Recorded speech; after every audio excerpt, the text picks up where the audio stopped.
will have from the presidency becoming a monarchy with unaccountability.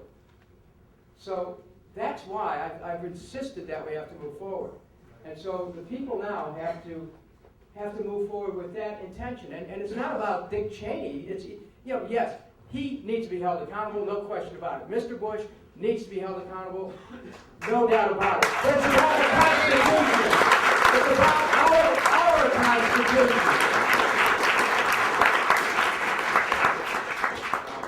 Hi, I'm Nico Haupt, and I appreciate that you point out that it's always we the people, not me the people. Right.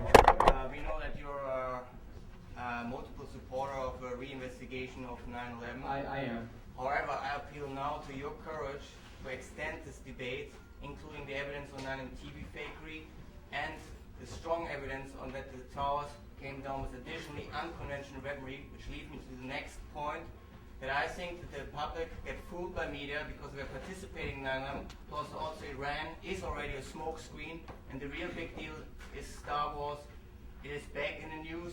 Meanwhile, it is pretty clear that Iran is smokescreening against China and Russia, and this week again was confirmed by Fort Worth News that SDI is the next big thing.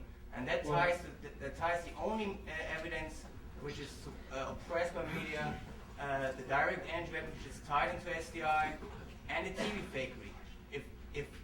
So my question is for you, Dennis.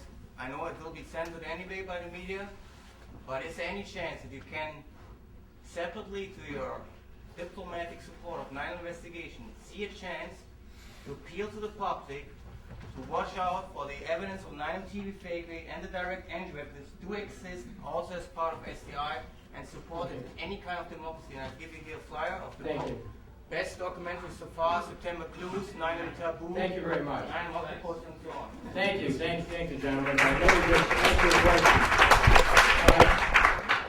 First of all, with respect to the Strategic Defense Initiative, otherwise known as Star Wars, a few years ago, I was before the Democrats took back Congress, I was the ranking Democrat on the Oversight Subcommittee that had jurisdiction over the Department of Defense. And today I'm the chairman of the Domestic Policy Subcommittee, which has jurisdiction over literally all domestic policy. Now, I asked for hearings. We had hearings on this Star Wars technology.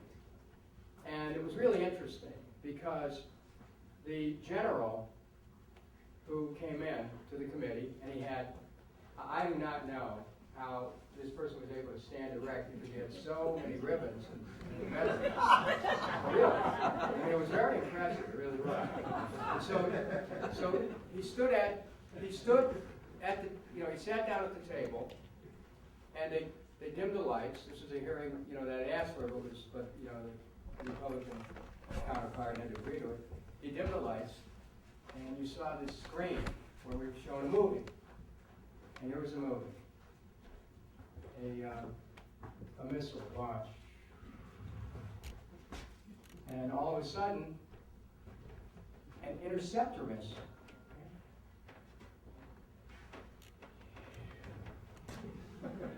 And then what you saw is way up over the ocean. Now, if you looked at this, it was like, wow, this stuff works. They've done it. Now, listen, if you look at it, no question. And I asked the general, I said, first question, I said, General, tell me something. It's very impressive where this missile is hitting a missile in outer space. I said, this is amazing. Now, tell me something, General. Were those two missiles programmed to hit each other?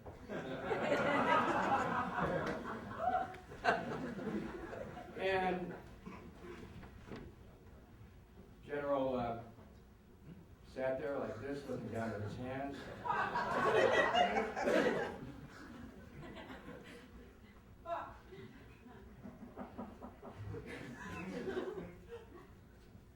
Well, yes, but we're just demonstrating the technology. See, what's happened with this SDI is that, if some of you will remember, professor at MIT came forward with testimony that they were actually using fraudulent returns in the research to try to suggest this thing worked as a way of keeping the program going. And he was right, but guess what? The program just keeps going, and it's still going. Now, of course, you know, any of these kinds of programs are over the day I take the oath of office. There's another program we have to use.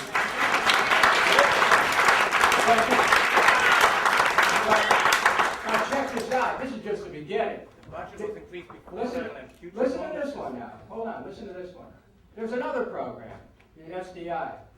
And, now it's hard to make this stuff up, but here's a program that calls for America to put weapons in space, not you know, Star Wars where you're intercepting missiles, but to put weapons in space so that we could basically have a weapons platform in space that could keep an eye on the entire world, okay?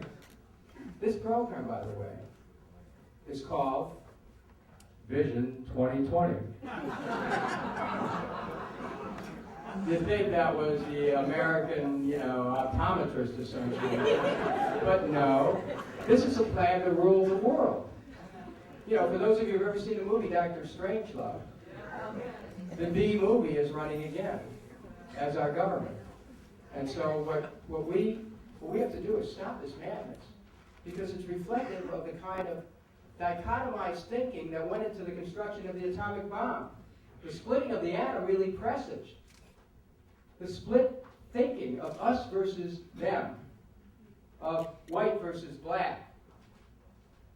And we need to get back to seeing the world as one.